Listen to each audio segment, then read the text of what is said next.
ലോകത്തെ ഒരു ശക്തിക്കും തമിഴ് ഭാഷയെ തൊടാൻ കഴിയില്ല. രാഹുൽ ഗാന്ധി വനിതാ സംവരണ ബില്ലിന്റെ മറവിൽ ദേശവിരുദ്ധ ലക്ഷ്യങ്ങളാണെന്നും പ്രധാനമന്ത്രി നരേന്ദ്രമോദിയും ആഭ്യന്തരമന്ത്രി അമിത്ഷായും രാജ്യത്തെ ജനങ്ങളോട് നുണ പറയുകയാണെന്നും കോൺഗ്രസ് നേതാവ് രാഹുൽ ഗാന്ധി തമിഴ്നാട്ടിലെ നിയമസഭാ തെരഞ്ഞെടുപ്പ് പ്രചാരണത്തിന്റെ ഭാഗമായി പൊന്നേരിയിലും റാണിപ്പേട്ടിലും നടന്ന റാലികളിൽ സംസാരിക്കുകയായിരുന്നു അദ്ദേഹം. വനിതാ സംവരണ ബില്ലിന്റെ മറവിൽ അവതരിപ്പിച്ച 131 ഭരണഘടനാ ഭേദഗതി ബില്ലിന് അപകടകരമായ രാഷ്ട്രീയ ലക്ഷ്യങ്ങൾ ഒളിഞ്ഞിരിപ്പുണ്ട്.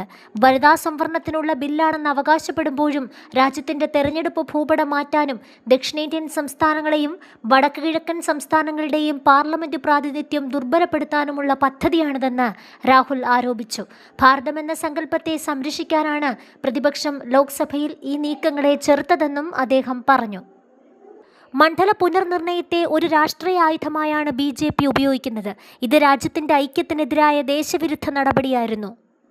BJPയും RSSും തമിഴ്നാടിൻ്റെ ചരിത്രം, സംസ്കാരം, ഭാഷ എന്നിവയ്ക്ക് നേരെ ആക്രമണം നടത്തുന്നു, രാഹുൽ ഗാന്ധി പറഞ്ഞു. അസം, ജമ്മു കാശ്മീർ എന്നിവിടങ്ങളിൽ ചെയ്തതുപോലെ രാജ്യത്തിൻ്റെ മറ്റു ഭാഗങ്ങളിലും തെരഞ്ഞെടുപ്പ് ഭൂപടം മാറ്റാനാണ് അവർ ശ്രമിക്കുന്നത്.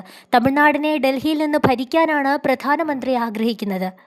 എന്നാൽ ലോകത്തെ ഒരു ശക്തിക്കും തമിഴ് ഭാഷയെ തൊടാൻ കഴിയില്ലെന്നും അത് ആയിരക്കണക്കിന് വർഷത്തെ അനുഭവങ്ങളുടെയും ഓർമ്മകളുടെയും ഭാഷയാണെന്നും രാഹുൽ ഗാന്ധി കൂട്ടിച്ചേർത്തു.